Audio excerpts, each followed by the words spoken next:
जय गुरु जी। मैं डॉक्टर आनंद प्रदीक्षित आपके अपने जीवन प्रबंधन चैनल से आपके सामने उपस्थित हूँ। अपना वातावरण स्वयं सृजित करिए।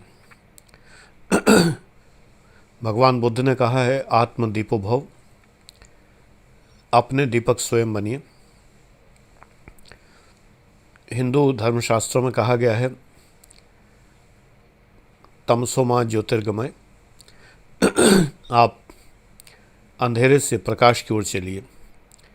अंधकार क्या है? जिसमें ज्योति जलानी होती है वो है क्या? अंधकार प्रकाश की अनुपस्थिति, एब्सेंस ऑफ लाइट। प्रकाश की अनुपस्थिति ही अंधकार है। अंधकार कुछ है ही नहीं। Exactly it is nothing. केवल ये है कि प्रकाश हमें करना पड़ता है, अंधकार अपने आप रहता है। अंधकार स्वयं है, रहता है। इसीलिए संसार में बहुत सारे लोग अंधकार में हैं और प्रकाशित मन, प्रकाशित आत्माएं बहुत थोड़ी सी हैं, क्योंकि प्रकाश पैदा करना पड़ता है। चकमक पत्थर जलाते हैं, आपको पता हो या ना हो, जंगलों में जो पत्थर पाए जाते हैं उनको आपस में रगड़ते हैं तो प्रकाश पैदा होता है, फायर स्टोन।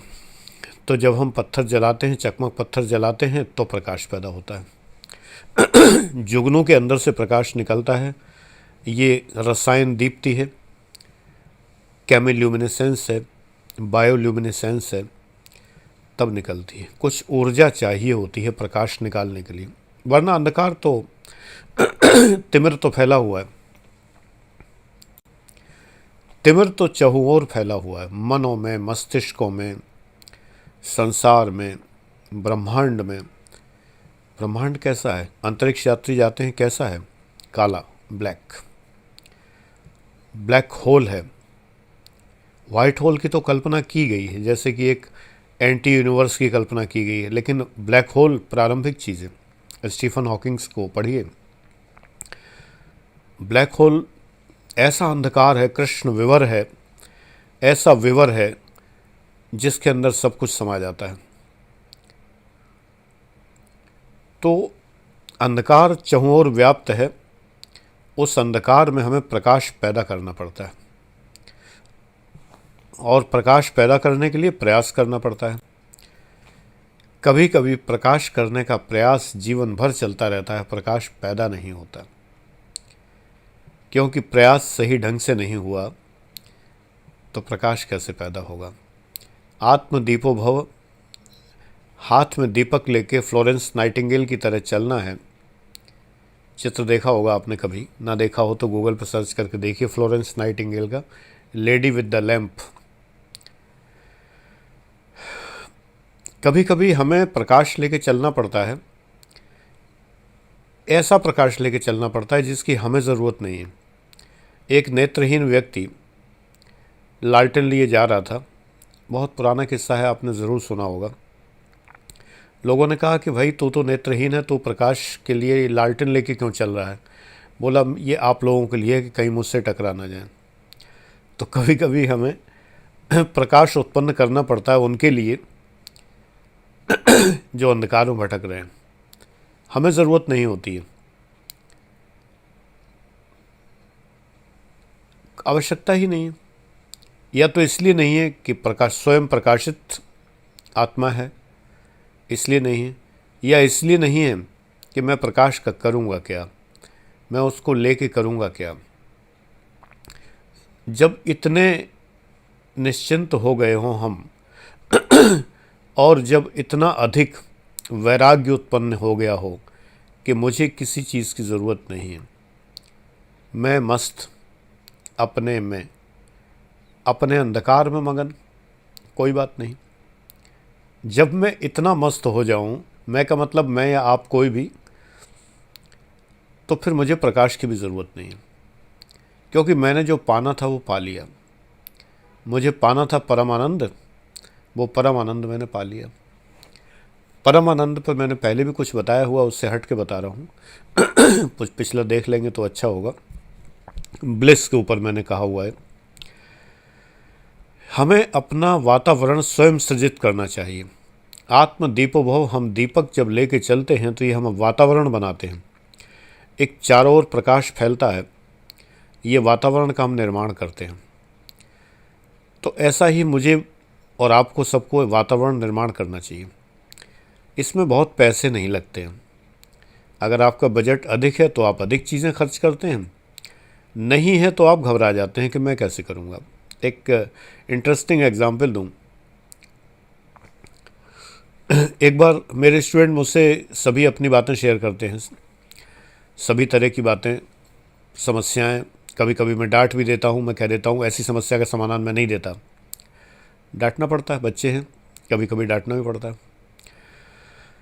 एक लड़की ने बड़ी दुखी बैठी हुई थी। मैंने कहा बेटा क्या बात है, आज पढ़ाई में मन नहीं लग रहा तुम्हारा? सर एक बात है आपको बतानी है।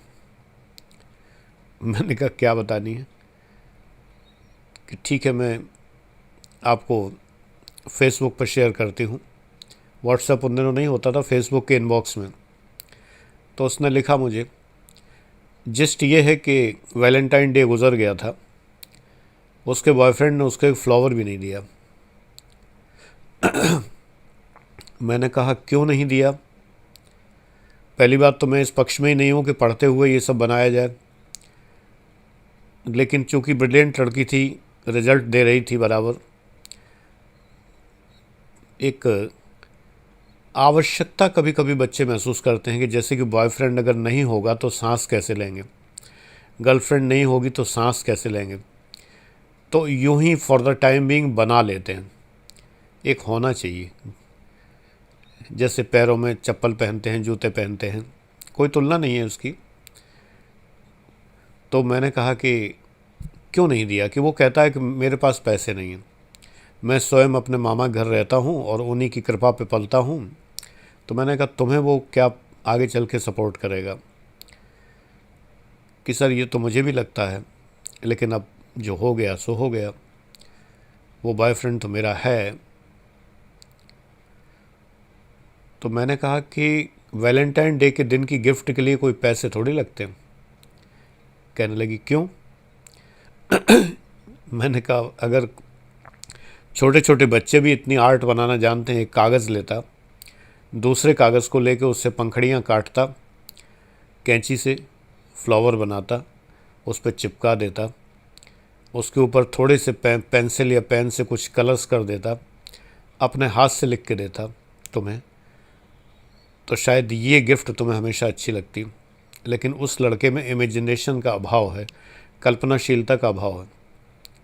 बस ऐसे बहुत से एग्जाम्पल हैं। जब तुम ये सोचते हो कि मेरे पास पैसे नहीं है तो मैं अपनी एम्बियंस क्रिएट नहीं कर सकता। एम्बियंस का मतलब है चारों ओर का वातावरण। मैं अपनी बात बताऊं, 1969 में मैंने 10th का एग्ज़ाम दिया था। तो मेरे पिताजी ने कहा था कि अगर तुम इसमें फर्स्ट डिवीज़न लाओगे तो मैं तुम्हें एक टेबल लैंप दूंगा। मैं चौकी पे बैठ के पढ़ता था। ज़मीन से 6 इंच ऊंची चौकी एक होती थी, 2 चौकियां थीं, उन्हीं पे लेटना, उन्हीं पे बैठ के पढ़ना। डेस्क होता था एक, जैसे मुंशी जी लोग डेस्क रखते हैं, डेस्क पर रख के पढ़ना। कुर्सी मेज़ पे पढ़ने की बड़ी इच्छा होती थी, लेकिन उस स्थिति में भी सफ़ेद धुली हुई चादर, पतले गद्दे होते थे रुई के, लेकिन सफ़ेद धुली हुई चादर, 2 तकिए जिन पे कि धुले हुए कवर चढ़े हुए, साफ़ सुथरा हल्का नीले कलर का डिस्टेम्पर होता था कमरे में।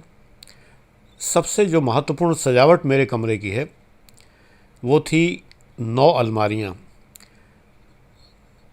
3 साइड में, एक साइड में 3 दरवाजे थे, मतलब उनमें 2 बंद रहते थे सदैव, एक खुला रहता था बीच में, और बाकी जो 3 साइड कमरे में उसमें 3-3 अलमारियाँ।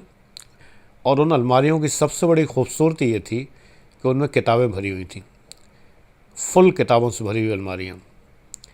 कुछ अलमारियाँ बंद थीं, कुछ ओपन थीं। बंद वाली में वो पुस्तकें थीं जो पिताजी सोचते थे कि जब मैं बड़ा हो जाऊं तब पढ़ूंगा।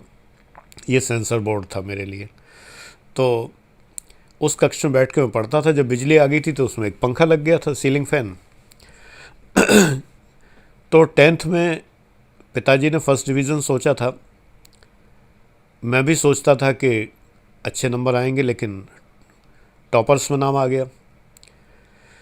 परिश्रम रंग लाई। पिताजी ने मुझे मेज कुर्सी भी दी और एक जो है टेबल लैंप भी दिया, बड़ा खूबसूरत सा टेबल लैंप दिया। मेरा वातावरण बनना शुरू हो गया। अब मैंने कमरे को सजाना शुरू किया। कमरे को सजाने के लिए मैं रोज़ाना, सामने एक लड़का था, उसके घर में पौधे वौधे थे बहुत ज़्यादा, तो वो मुझे फूल दिया करता था कि तुम खेलो इससे। खेलना क्या होता है फूलों से, कोई एक दूसरे को फेंक के तो मारेंगे नहीं। खेलने का मतलब था सजाओ। तो मैं फ्लावर्स ला के रखता था, गिलास में पानी भर के सजाता था, अच्छे अच्छे फ्लावर रखता था। फिर मुझे आइडिया आया कि पत्तियों को कागज़ पे चिपकाया जा सकता है, उनको चिपका के बना के म्यूरल्स बनाए जाते हैं, कुछ भी बनाए जा सकते हैं, दीवार पर चिपकाने वाली वॉल पेंटिंग बनाई जा सकती है। मेरा रूम इतना सुंदर बनने लगा धीरे धीरे, पत्तियों से, फ्लावर से। इवन एक भूसे की दुकान थी, उससे एक मुट्ठी भूसा ले आया। उस भूसे के दानों को, जो भूसा जो होता है, उसको गोंद से चिपका चिपका के, तो पीले रंग का भूसा और हरे रंग की पत्तियाँ और नारंगी रंग के गेंदे के फूल, इनको मिला के बड़े सुंदर दृश्य बने। उससे मैंने एक कृष्ण भगवान की चित्र बनाया। बहुत अच्छा नहीं बना क्योंकि मेरी आर्ट अच्छी नहीं है ज़्यादा, तो बहुत अच्छा नहीं बना, लेकिन हाँ बंसी बजैया दिख रहे थे कि हाँ बंसी बजा रहे हैं। उसके लिए मैंने एक मोर पंख भी लिया, किसी बच्चे ने दिया। बच्चे, आपको पता हो शायद, बच्चे किताबों में मोर पंख रखा करते हैं। मैंने कभी नहीं रखा, लेकिन बच्चे रखा करते हैं। तो एक बच्चे ने मुझे दिया था जो मेरे साथ पढ़ता था, कि ये मोर पंख किताब में रखा करो। हमने उसे भगवान कृष्ण के मुख पे लगा, मस्तक पे लगा दिया, जो कृष्ण भगवान मैंने बनाए थे। वातावरण तो हो जाता है सृजित। छोटे छोटे घुंघरू जो होते हैं, जो महिला संगीत में जो स्त्रियां घुंघरू पैरों में बांधा करती हैं, तो कभी कभार टूट के गिर गए या वैसे ही मुझे मिल गए खेलने के लिए, तो उन घुंघरुओं से मैंने विंड चाइम, जो तब नहीं हुआ करती थी, मैंने धागे में बांध के बनाई। निकलते बैठते टच होती थी, बड़ा अच्छी आवाज़ आती थी। दो तरह के घुंघरू होते थे, एक ज़रा भारी आवाज़ वाले और एक बहुत रुंझुन वाले, बहुत प्यारे से, वो लगाया। फिर 12th पास करके उसमें भी टॉपर्स में, रैंकर्स में नाम था। पिताजी ने फिर कुछ पुरस्कार दिया, और इस बार जो पुरस्कार दिया वो क्या दिया, लेंस दिए 5-7 तरह के। लेंस, एक बल्ब दिया विशेष तरह का जो मैंने मांगा, बैटरी से चलने वाला, एक बैटरी दी, कुछ सर्किट दिए, तार वार दिए, सोल्डरिंग आयरन दिया। ये सारी चीज़ें वो लेके आए और कहा कि एक रेडियो का सर्किट तुम्हें बनाना है। फिर मैंने कुछ सामान की और डिमांड की, तो वो मुझे मिला। तो मैंने अपना बनाया हुआ रेडियो कमरे में लगाया, छोटे छोटे स्पीकर लगाए, पूरे घर में स्पीकर बजते थे। पिछले किसी वीडियो में बता चुका हूँ, मैंने एक हेडफोन भी बनाया था उसी दौरान।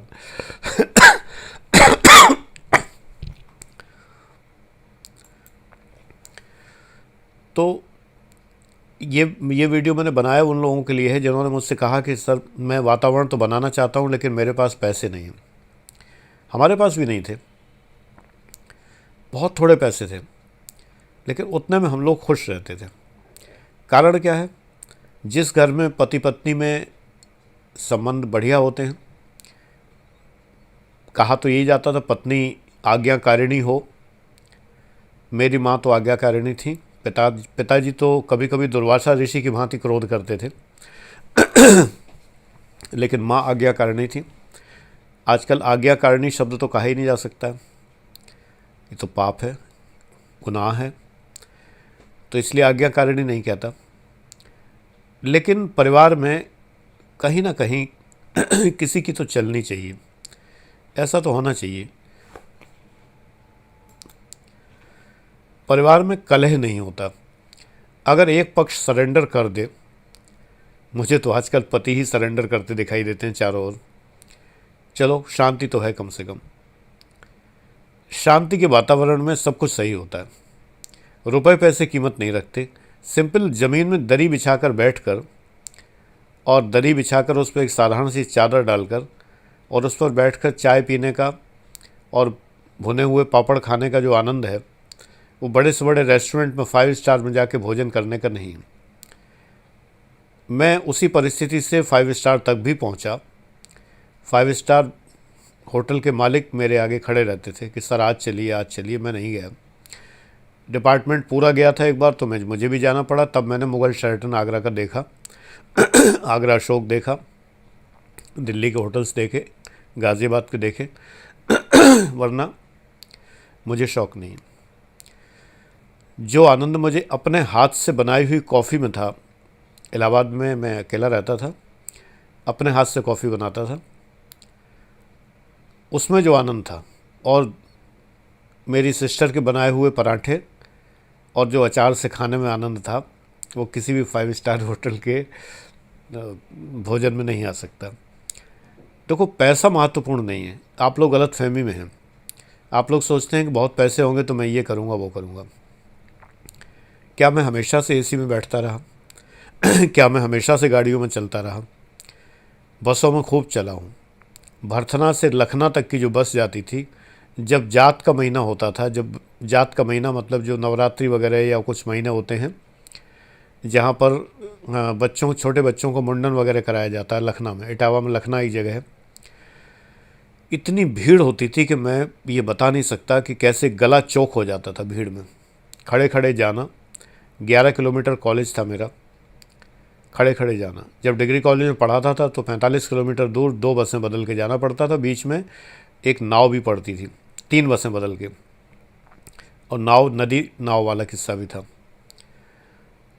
तो ऐसा नहीं है कि आनंद किसी चीज़ का मोहताज नहीं है। आनंद केवल कार में बैठने से ही नहीं आता है। बसों में चला हूँ, तांगे में चला हूँ, ऊँट गाड़ी छोड़ के, लगभग जो हमारे एरिया में नहीं चलती है, तांगा चलता है, इक्का जिसे कहते हैं वो भी चलता है, ट्रैक्टर पर भी बैठा हूँ, बैलगाड़ी पर बैठ के भी यात्रा की है, सभी जगह मस्त रहा हूँ आराम से। एक बार बस ख़राब हो गई थी, कॉलेज पहुँचना था, बैलगाड़ी पर काफ़ी यात्रा तय की, पता चल गया बैलगाड़ी की गति कितनी होती है ये भी मालूम हो गई। एक बार तो भट्टे से ईंटें ढोने वाले जो घोड़े वाले होते हैं, खच्चर वाले, तो उससे रिक्वेस्ट करके उसके साथ खच्चर बैठ गए। काफ़ी यात्रा खच्चर में बैठ के तय कर ली।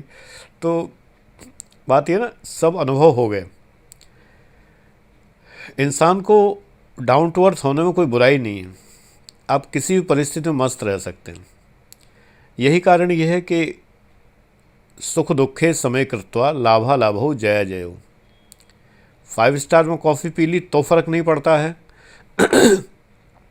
और ढाबे में चाय पी ली तो फ़र्क नहीं पड़ता है। जब मैं बाई रोड ट्रैवल करता हूँ, 1981 से बाद, सिलेक्शन के बाद से लगातार बाई रोड ही ट्रैवल कर रहा हूँ। कभी मैंने ट्रेन या बस में नहीं की। कभी कभार ट्रेन में जाना पड़ जाता तो मुझे बड़ा कष्ट होता है।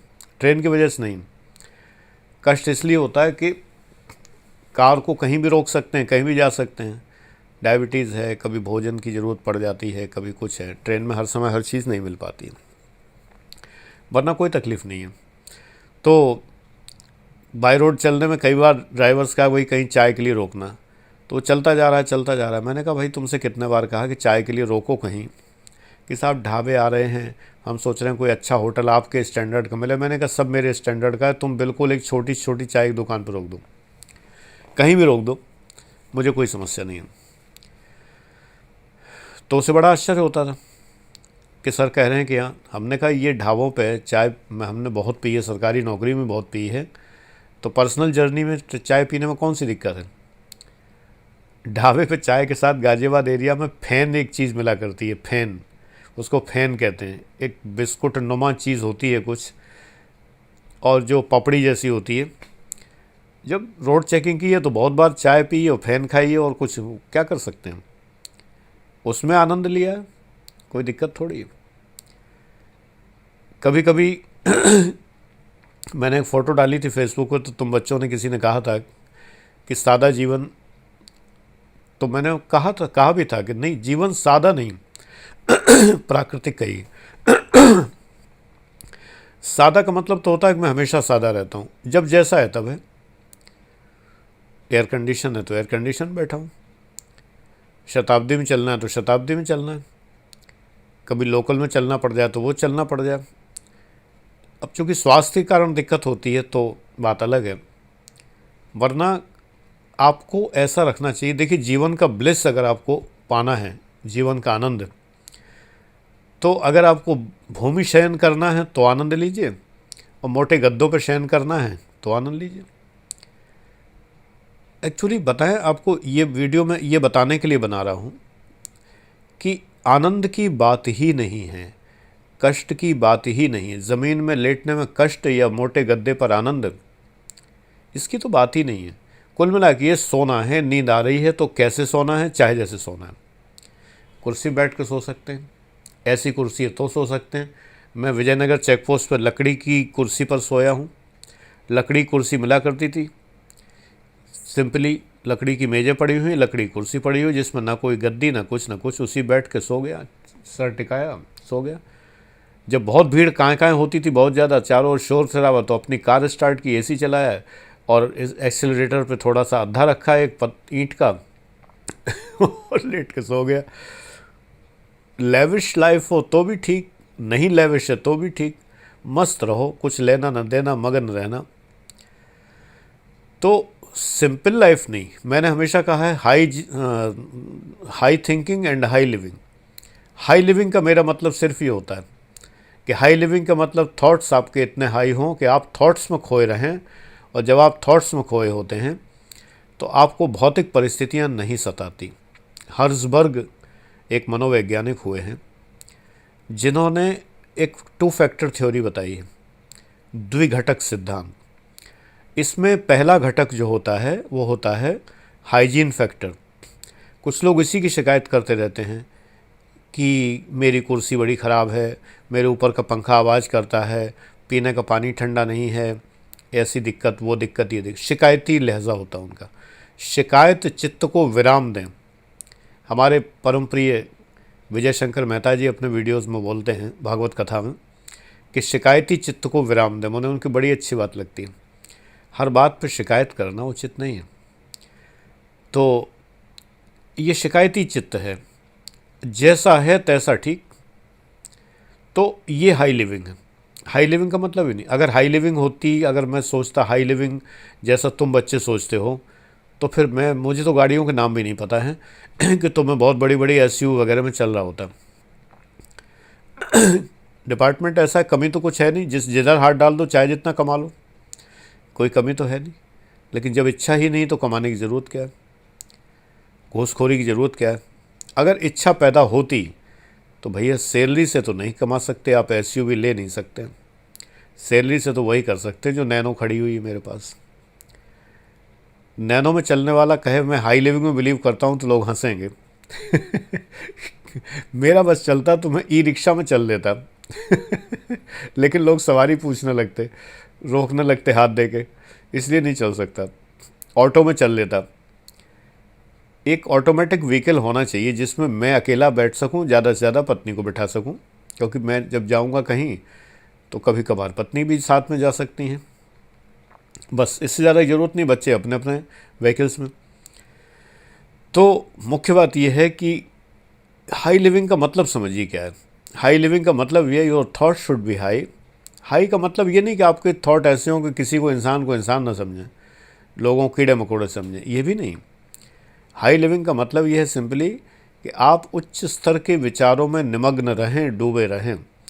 उच्च स्तर क्या होता है? ईश्वर का विचार, परम ब्रह्म का विचार। हर वक्त एक एक सांस से ध्वनि निकलनी चाहिए ईश्वर की। जो भी ईश्वर को आप मानते हैं उसकी ध्वनि निकलनी चाहिए, एक एक सांस से आवाज़ आनी चाहिए। जब आप सांस लें तो वो सॉन्ग सुना है ना, मैं सांस लेता हूँ तेरी खुशबू आती है।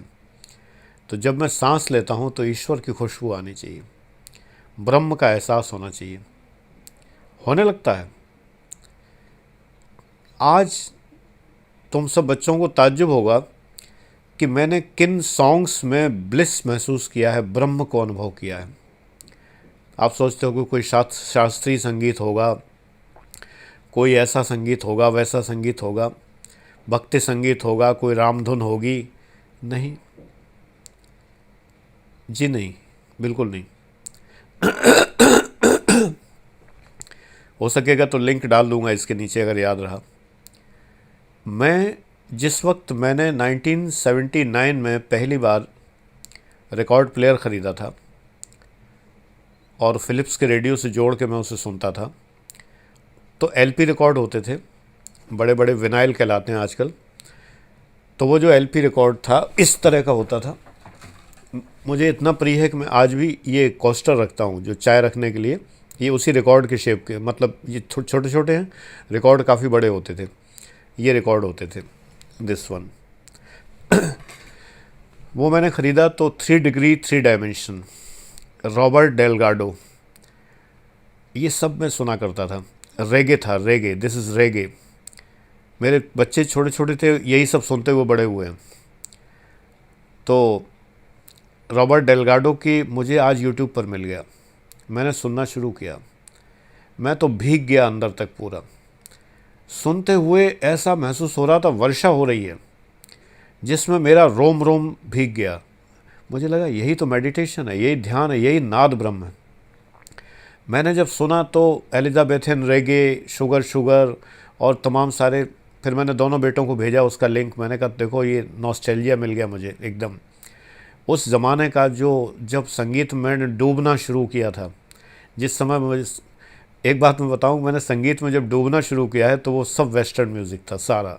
बॉनी एम, आबा, बी जीज़ और सैटरडे नाइट फीवर और तमाम सारे पॉप जितने भी हैं, बहुत सारे, रेगे, बेथोवन मुझे ज़्यादा पसंद नहीं है और ओपेरा मुझे पसंद नहीं बिल्कुल। ऐसे तमाम सारे, अभी डोना समर, लिंडा रोनस्टेट, माइकल जैक्सन फिर बाद में आए। इसके बाद तो प्रिंस और जाने कौन कौन, लाइन लगी रही बराबर कंटिन्यूसली। मेरे पास इंग्लिश म्यूज़िक का इतना हैवी कलेक्शन है जिसकी कोई सीमा नहीं। लेकिन ये पहला वाला था, फर्स्ट लव, एकदम पहला वाला। रॉबर्ट डेलगाडो का दिस इज़ रेगे सुन के आज मैं बिल्कुल एकदम रोम रोम रोमांचित हो गया। मैं घर भी नहीं गया, मैं यहीं बैठा हूँ, अभी बहुत सुनना है मुझे। इतना आनंद जब वो दिन आपको याद आते हैं, जो पहले प्यार की पहली खुशबू जब याद आती है, उससे ज़्यादा रोमांचक कुछ नहीं होता। तो ये जो थी मेरे पहले प्यार की पहली खुशबू थी। संगीत मेरा मेरा मेरा जो है पहला प्यार है। हालांकि उससे पहले प्यार मुझे हो चुका था, जो विवाह में कन्वर्ट हो ही गया लेकिन उसके अलावा संगीत, इतना मैं डूबता हूँ, मैं बता नहीं सकता कि मुझे ब्रह्मानंद की प्राप्ति हुई आज ये एलिजाबेथन रेगे सुन के और 3 डिग्री 3 डायमेंशन सुन के। इतनी ज़बरदस्त आनंद की प्राप्ति हुई। हो सकता है तुम सुनो, तुम्हें ना हो, क्योंकि तुम्हारा पहला प्यार नहीं है, ये तो मेरा है तो हर एक को, जैसे वो एक सॉन्ग सुना है कि अपनी अपनी बीवी पे सबको गुरूर है, वो वाली बात है। तो ऐसे ही अपने अपने पहले प्यार की खुशबू उसी को आती है जिसका होता है। तुम कहोगे इसमें क्या है, सर ने बताया, इसमें तो कुछ मुझे लगा ही नहीं। नहीं लग सकता, कोई ज़रूरी नहीं है। लेकिन जब हम एक दुनिया में कदम रखते हैं तो उसमें जो हमें वातावरण मिलता है, जो वर्षा होती है, एकदम झरझर झरझर वर्षा हो रही है, लग रहा है कि ब्रह्म में सुर टपक रहे हैं, अंदर से आ रहे हैं और एक धुन चलती जा रही है। हाँ, डेफिनेटली उसके लिए एक साउंड सिस्टम बढ़िया होना चाहिए, म्यूज़िक सिस्टम, जो तब भी मेरे पास बढ़िया था, अब भी है, और उसी प्रकार सुना जा सकता है। आनंद तभी आता है। तो मैं इस आनंद के लिए मैं व्यय करने में कोई कोताही नहीं करता, क्योंकि ये ब्रह्मानंद है, इसके लिए कोई समस्या नहीं होती। तो आनंद के लिए आपको लगता है कि आनंद के लिए बड़ी महंगी चीज़ें अपनानी पड़ती हैं, लेकिन आनंद प्राप्त करने के लिए पहले धीमे धीमे एम्बियंस बनानी शुरू करिए, अपने चारों ओर का वातावरण। देखो, दुनिया की तकलीफ़ें भूलने के लिए बहुत ज़रूरी है। मुझे बड़ी तकलीफ़ें रहीं, बड़ी समस्याएं रहीं, बड़े टेंशन रहे, लेकिन जहाँ मैंने एक रिकॉर्ड लगाया, एक कैसेट लगाई या एक रेडियो का स्टेशन लगाया और मैंने सुनना शुरू किया, तो वो समस्याएं किनारे हो गई। ईश्वर भी जानता है ये तो बड़ा बेशर्म इंसान है, इसके ऊपर समस्याएं आएंगी भी तो इस पर कोई असर नहीं पड़ेगा, तो इसलिए यार इसकी समस्याएं वापस ले लो। तो आदेश करता है भगवान कि इनकी समस्याएं वापस ले लो, इन पर तो कोई फ़र्क ही नहीं पड़ रहा, ये तो महाराज ऐसे हैं कि इनको तो कोई अंतर ही नहीं है। ये तभी संभव है जब हम नाद ब्रह्म में डूबते हैं। ईश्वर का स्थान ब्रह्म से थोड़ा नीचे है, ये बात कभी और बताऊंगा मैं। देवता हैं, उसके बाद ईश्वर है। डॉक्टर राधा कृष्णन की फिलॉसफी पढ़िए, तो देवता हैं, फिर ईश्वर है, उसके बाद परम ब्रह्म है। उस परम ब्रह्म से जब मुझे लगा कि मैं परम ब्रह्म के बारे में करोड़वां अरबवां हिस्सा समझ में आया है, तो मैं भक्त हो गया उनका। जब एक ओंकार सतनाम सुना और जब आगे सुना, मूल मंत्र जब सुना, तो मुझे लगा कि यही तो है परम ब्रह्म। ये निनाद जो है, ये पूरा जो ये ले जाता है। जब रविन्द्रनाथ टैगोर का जब पढ़ा, जब रविंद्र गीतांजलि सुनी, ऐसे ही मैं ज़ार ज़ार रोया था बुरी तरह से, जबकि मैंने जो सॉन्ग मैं सुना करता था कभी, जो रिकॉर्ड थे मेरे रविंद्र संगीत के, और जब मुझे यूट्यूब पे वो मिल गए, रिकॉर्ड तो ध्वस्त हो गए, टूट गए, रिकॉर्ड प्लेयर भी ख़राब हो गए, फिर बाज़ार में मिलते भी नहीं थे, अब फिर मिलने लगे हैं, लेकिन अब ज़रूरत नहीं है। तो यूट्यूब पर जब वो मैंने सुना पहली बार इतने साल बाद, तो मैं फूट फूट के रोया, हिचक हिचक के रोया। मुझे मेरा खोया हुआ जैसे कोई प्यारा मिल गया हो। जागोत पारा बारे तीरे छेलरा कोले मेला अंतहीन गगन तले मायार पौरे ओ चंचल के फेन लो ईशो नीलो जल नाची छे सारा बेला उठे चे तटे की कोला हॉल जागोत पारा बारे तीरे छेलरा कोरे मेला। ये बहुत सारे मुझे याद थे, अब तो बहुत थोड़े से रह गए, मैं वही दोहरा देता हूँ हमेशा, ज़माना बीत गया। तो जब मैंने उसको सुना, ऐशो श्यामलो सौंदरो, ये सुनते सुनते एकदम मुझे लगा कि एकदम झुरझुरी अंदर से आ रही है, एकदम झंझनाहट आ रही है। ये ब्रह्म जो है अंदर वाइब्रेशन पैदा कर रहा है। संसार जो है ईश्वर का खेला है, ईश्वर खेल रहा है, बच्चे खेल रहे हैं किनारे किनारे।